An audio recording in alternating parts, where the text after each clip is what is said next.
Coming to you live from Nairobi, Kenya, this is TV47 Weekend tonight.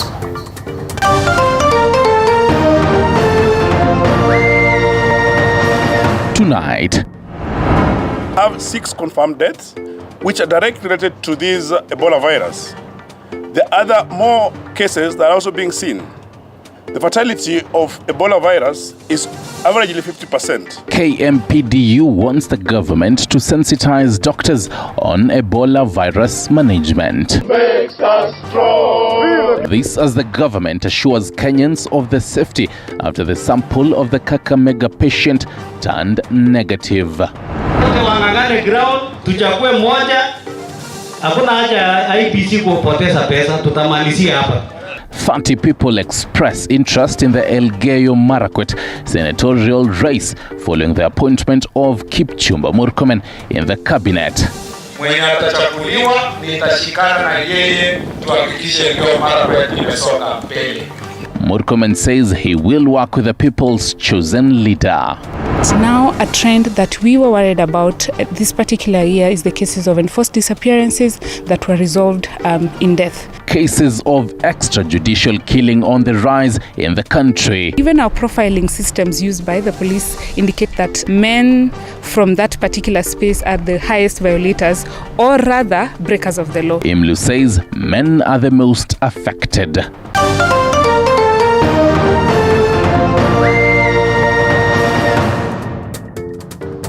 And because this is a weekend, we'll be having 2 amazing guests all about Gengeton. Stick around for all that. Catherine Simoloy is on the sign language docket. My name is Stanley Nyerungita. Now, we begin this bulletin with some good news for Kenyans. The Minister of Health says samples taken from a patient in Mumias, Kakamega County are Ebola-free since the results have turned negative. Acting Director General Patrick Amoth saying there is no cause for alarm, and as Elizabeth Atieno reports, doctors now want the government to sensitize them on Ebola management, saying the country is not ready to handle an outbreak.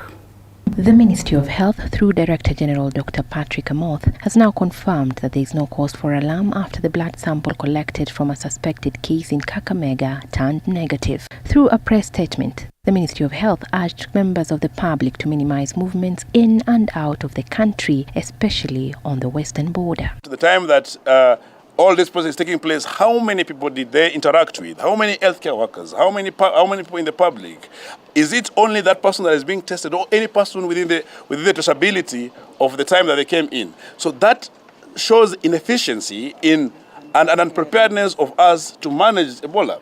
The Sudan strain of Ebola, which has no approved vaccine, unlike the more common Zaire strain, is now threatening the lives of healthcare workers who account for 6 of the 31 confirmed cases in Uganda. We are at a time that we have seen a strain of Sudan virus that is in Uganda that is much different from the previous ones. It spread fast.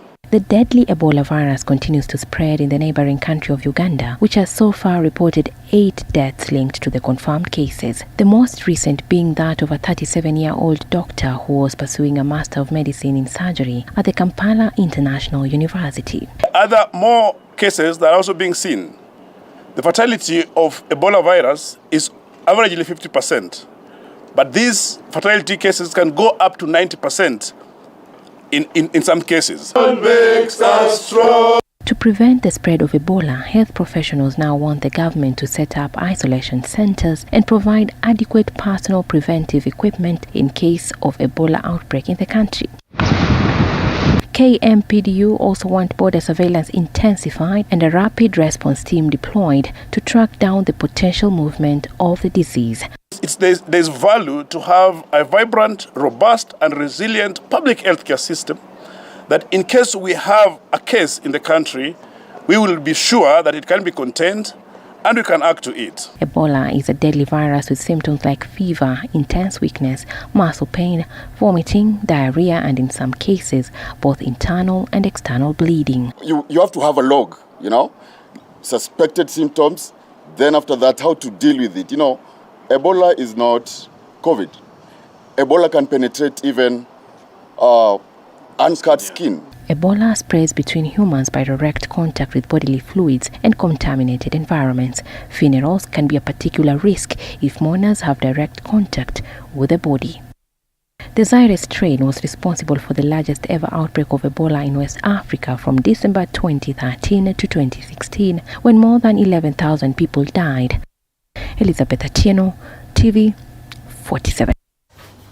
Thank you, Liz, for that. Now, following the exit of DCI boss George Kinoti as the Director of Criminal Investigations, all eyes are on the criminal justice system to see whether the next boss will be able to deliver and ensure justice for majority of Kenyans. The office has been criticized for not doing its work well. And as our reporter Paul Kirobi reports, security experts have poked holes on Kinoti's tenure, saying Kenyans have witnessed high level of interference from the executive during his tenure at the helm of the Directorate of Criminal Investigations.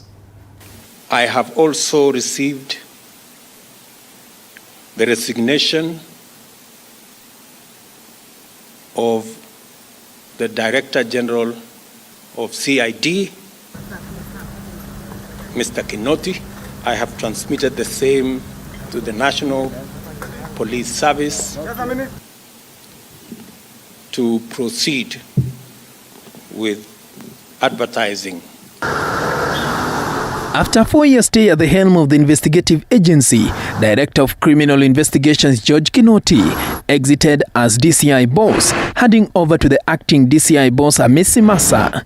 President William Ruto had previously accused Kinoti of weaponizing the war on graft and other crimes. The question on whether the next boss will act independently and catch the so-called big fish is a matter of wait and see. Security analyst George Musamali says the office has been dodged by claims of interference from the executive and therefore affecting its delivery. The challenge that Kinoti faced was a lot of political interference in matters of security, in matters investigations. We have to be truthful about this. And you'll find that anybody who was leaning politically towards the side of the government would be let free without even being arraigned in court.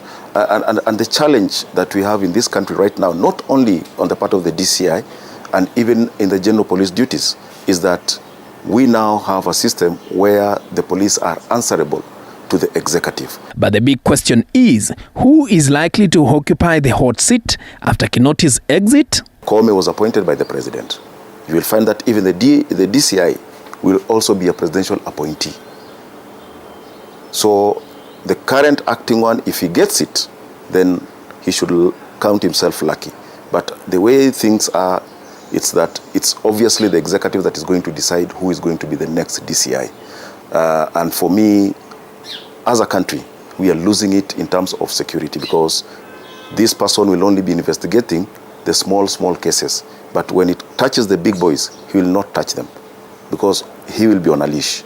President William Ruto, in his address to the nation during his swearing-in ceremony, promised to ensure the independence of the criminal justice institution. He later on directed that the instrument conferring financial autonomy to the National Police Service by transferring the budget from the office of the president and designating the Inspector General as the accounting officer. Giving you money does not translate independence. And not unless we change the laws that we put there in 2014, and go back to the Constitution of 2010. So we will not have an independent police service. It will still be under the executive. However, the big question is, will the office of the DCI deliver on its mandate following the many high-profile cases pending in its in-tray? And clearly, if you look at the history of people in parliament right now, most of them have a criminal record. Will they want an independent DCI? They will not. Will they want an independent National Police Service? They will not.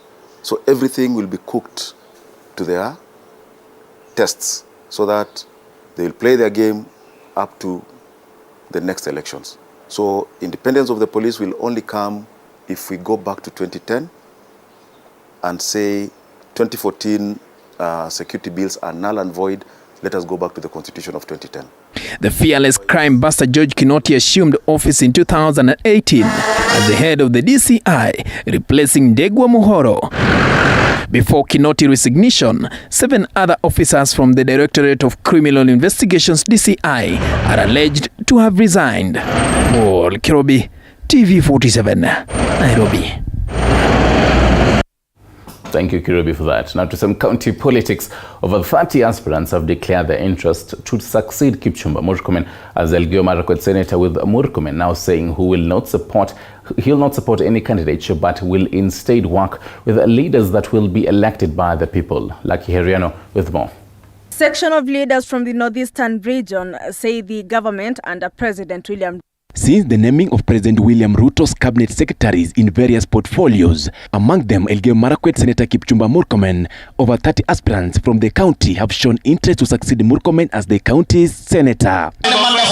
Majority of aspirants who attended the burial of brother to Elgeyo Marakwet Governor Wesley Rotich used the podium to call for free and fair nomination process under the United Democratic Alliance Party UDA. Wacha watu tena wanoe mtoto mwingine mpaka aonekane tena kesho. Watu wengi hapa wanataka kuwa seneta wa Elgeyo Marakwet. Mimi naomba wasiri. Watu ambao watasema nani atakuwa seneta wa Elgeyo Marakwet ni watu wa Elgeyo Marakwet. Kama wewe umekaa hapa na unafikiria tutaenda kupanga wewe Nairobi, shauri yako. Watu watakupatia kura ni watu wa Elgeyo Marakwet. Murkomen, who was appointed as Cabinet Secretary for Transport, said that he will work with the leader the people of Marakwet will elect as their senator. Nimeona watu na wote ni marafiki yangu, na mimi nawatakia baraka ya Mwenyezi Mungu. Mwenye atachaguliwa nitashikana na yeye tuhakikishe Elgeyo Marakwet imesonga mbele.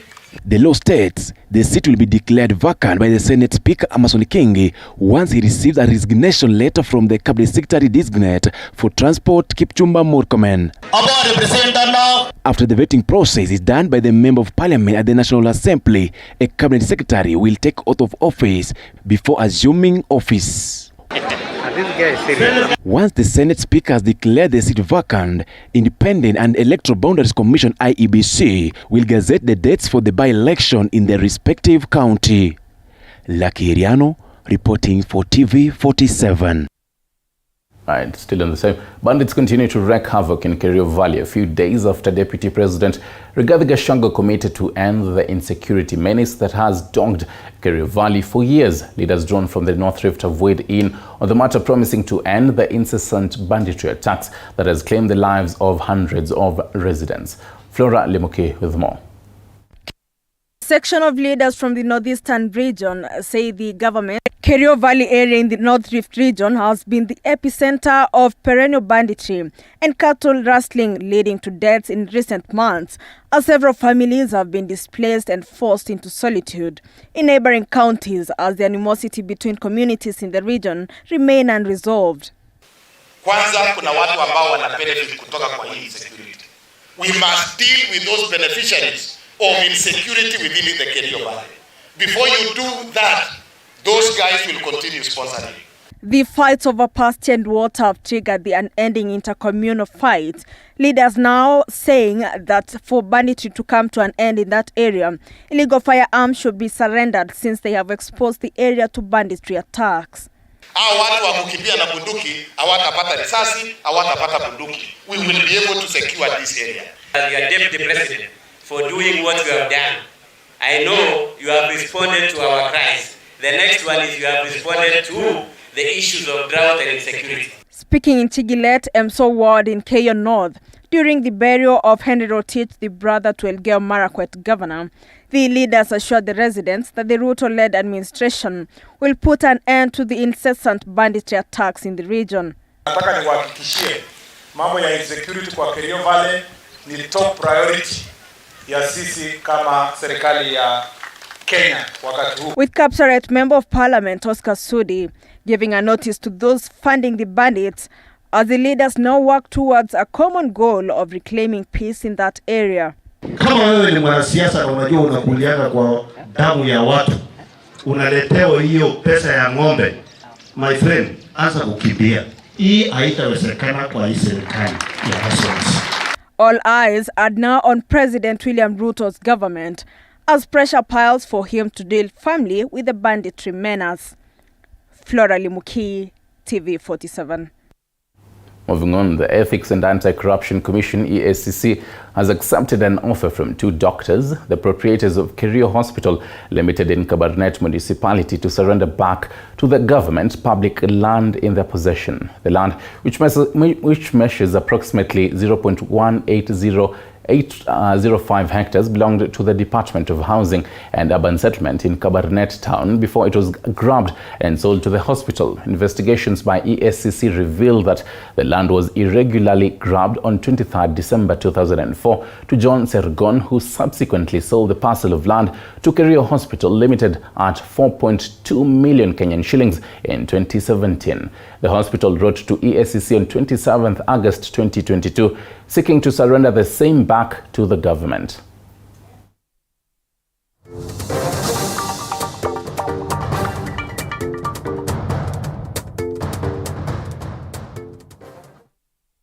At the same time, the Independent Medical Legal Unit, which advocates for policy reforms and monitors, monitors government's adherence to human rights, now says cases of torture and extrajudicial killings in the country are on the rise. And as Paul Buniu reports, men are the most affected in extrajudicial killings, torture, and enforced disappearances.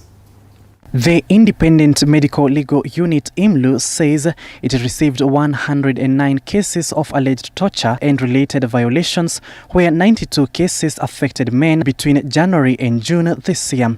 The soft understanding in our communities that women are fragile and they don't do any wrongs, and even our profiling systems used by the police indicate that men from that particular space are the highest violators, or rather breakers of the law. These reports indicate an increase of 31 cases as per the first half of 2021, where 78 cases were received and processed.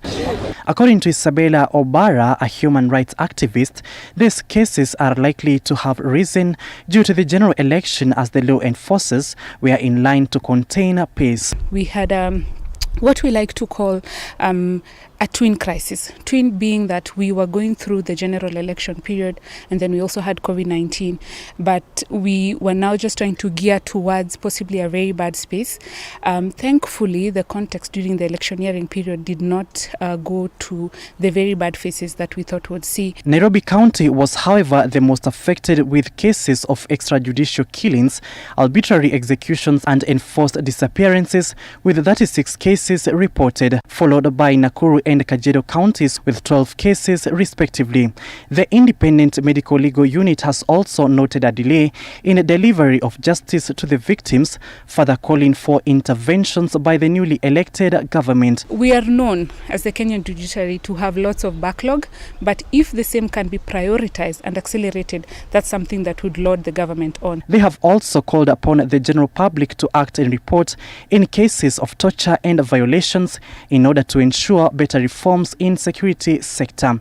As we look forward to healing, we should also be keen to learn the primary interventions to end this torture catastrophe. Paul Buniu, TV 47, Nairobi. Thank you, Paul Buniu, for that. Now to some other things. Kenya on Friday joined the world in marking the Day of the Older Persons, themed endurance and contribution of older persons in the community. This as Kisii residents have been urged to take care of the elderly, and as Fire Combo reports, Kisii and Kilifi counties have been cited as counties with high cases of mistreatment of the senior citizens. Kenyans today joined the rest of the world in marking the International Day for the Elderly Persons. Hapa Kisii County wazee wakaona changamoto nyingi sana. The Ministry of Gender, in partnership with other ministries, was commemorating the 4 elderly women who were lynched at Nyagonyi, Marani Sub-County, Kisii. Who came together to respond to the issue of the killings of old women in Kisii. Last October, here in Marani, 4 women were killed: Sindege Mayaka, Agnes Ototo, Jimima Mironga, and Rayer Onkware.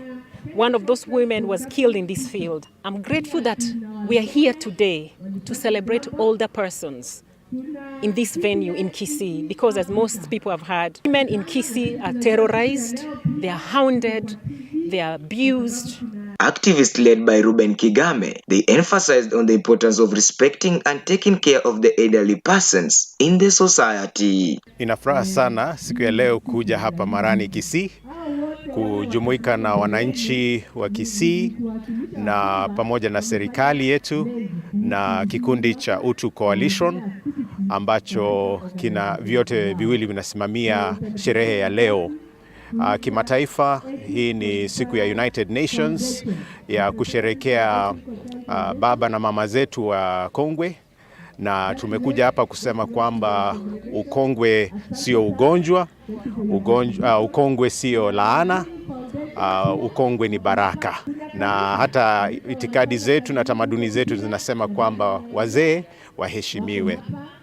Lakini tumeona kwamba katika siku za hapa awali tumeona hiyo heshima ikipotea, hasa kwa jamii kutoka tabaka hii ya Kisii, kule Kilifi na sehemu zingine za Kenya. So unapata kwamba wazee wetu wanakosa kuheshimiwa kwa sababu unapata kwamba wengine wanawadanganya. Siku ya leo tuko katika uwanja wa Nyagonyi Primary.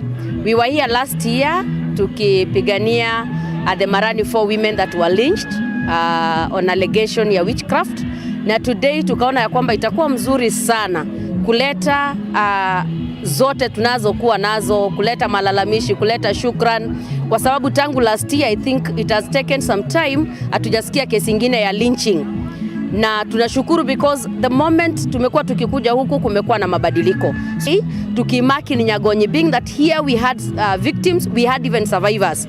Na because of the impact it created in Kisii, ni vizuri sana kwamba tumekuwa hapa na tuko hapa siku ya leo kuidhinisha hii siku na kupeana umuhimu wa kuchunga mzazi kati ya miaka 60 kuendelea juu. According to statistics from the Ministry of Gender, Kisii County is among the counties that have the highest cases of injustice meted against the elderly.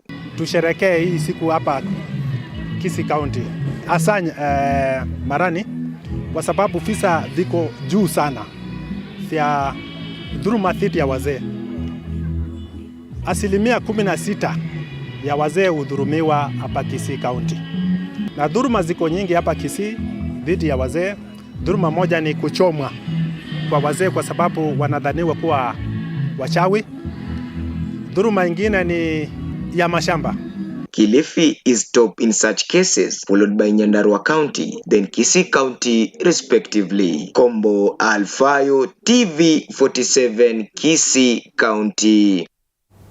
As drought continues to ravage many parts of the country, leaders from the northeastern region now want the President William Ruto to declare drought a national disaster, saying the move might arrest the situation. The leaders from the northeastern have urged Parliament to come up with measures that will mitigate the effects of drought in the region.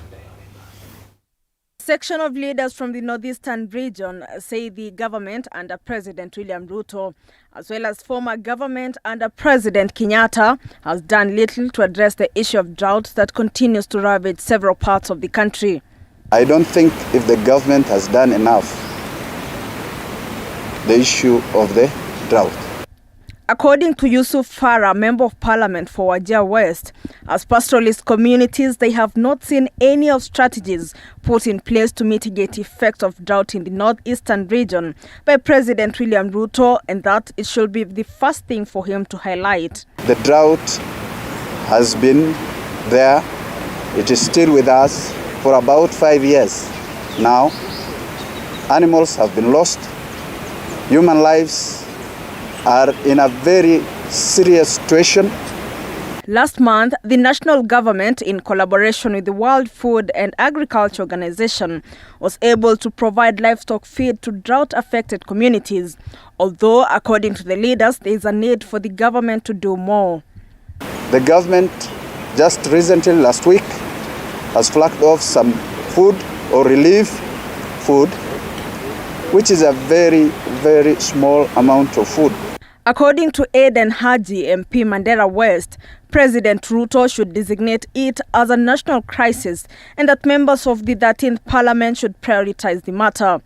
We want you to take a very serious action. We want you to declare drought or this disaster as a national disaster today. We shall be opening the Parliament on Tuesday, and that will be also our first on the list. It's a serious issue. All eyes are now on President William Ruto to see what interventions the government will put in place to address the issue. Please, let Kenyans give President Ruto time to put things in order.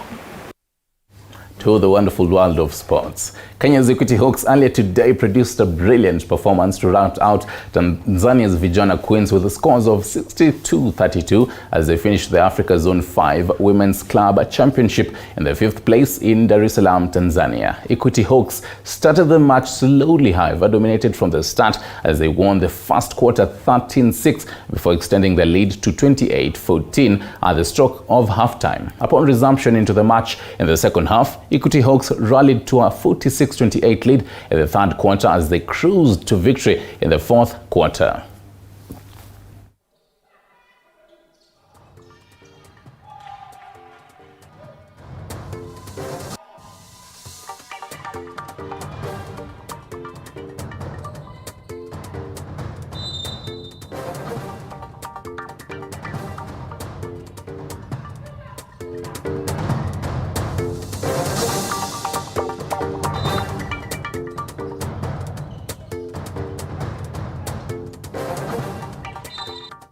To some football action.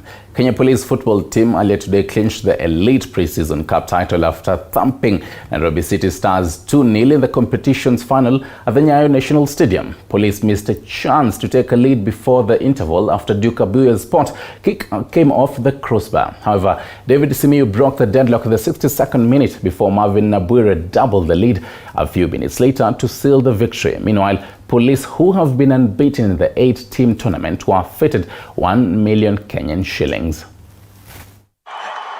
Ni Duke alikuwa na mpira kabla release mpira kwa Simiyu, muangalie Simiyu ameinua kichwa akaangalia akaanza kufanya tu hata tactical sub. Fika vizuri hapa. Kizaza kwenye lango la pinzani. Goli la pili mtazamaji. Unaona bonga boli inafanyika na inaleta mabao. Ukiangalia bao